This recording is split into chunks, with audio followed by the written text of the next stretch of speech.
ఊసరవెల్లి లాంటి మైనంపల్లి లాంటి కూడా ఇష్టమైనట్టు మాట్లాడుతూ ఉన్నారు. 2014లో నువ్వు ఎమ్మెల్యే అయింది, 2018లో నువ్వు ఎమ్మెల్యే అయింది. ఎవరు కాలు పట్టుకుంటావు అయినా భయ? నువ్వు అర్థం కాదు, తెలంగాణ భాష మేము మాట్లాడలేమా? ఎవరు కాలు పట్టుకుంటాను నువ్వు? మైనంపల్లి హనుమంతరావు.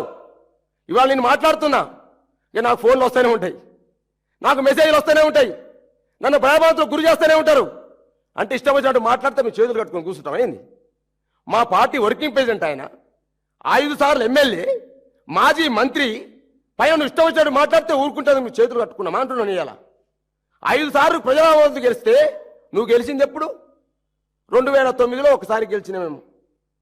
తదనంతరం 2014లో మా కేసీఆర్ గారి కాళ్ళు పట్టుకొని, మా కేటీఆర్ గారి కాళ్ళు పట్టుకొని, మా హరీష్ రావు గారి కాళ్ళు పట్టుకొని, అన్నా నాకు రాజకీయ జీవితం లేదు, నాకు రాజకీయ భిక్ష పెట్టండి అని భిక్షాంజయ్ అని చెప్పేసి కాళ్ళు పట్టుకున్నావా నువ్వు?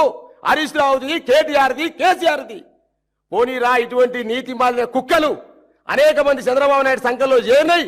ఏదైనా బుద్ధి మార్చుకొని తెలంగాణ కోసం పనిచేస్తామని వస్తానంటే మా కేటీఆర్ గారు, కేసీఆర్ గారు పెద్ద మనసుతో, హరీష్ రావు గారు పెద్ద మనసుతో నిన్ను ఆహ్వానిస్తే ఇవాళ 49,000 ఓట్లతో ఓడిపోయిన నువ్వు 49,530 ఓట్లతో ఒక్క గుద్దుడు గుద్దితే మల్కాజిగిరిలో ఓడిపోయిన నువ్వు మతి భ్రమించి పిచ్చి లేసి పిచ్చి పిచ్చిగా మాట్లాడుతూ ఉన్నావు.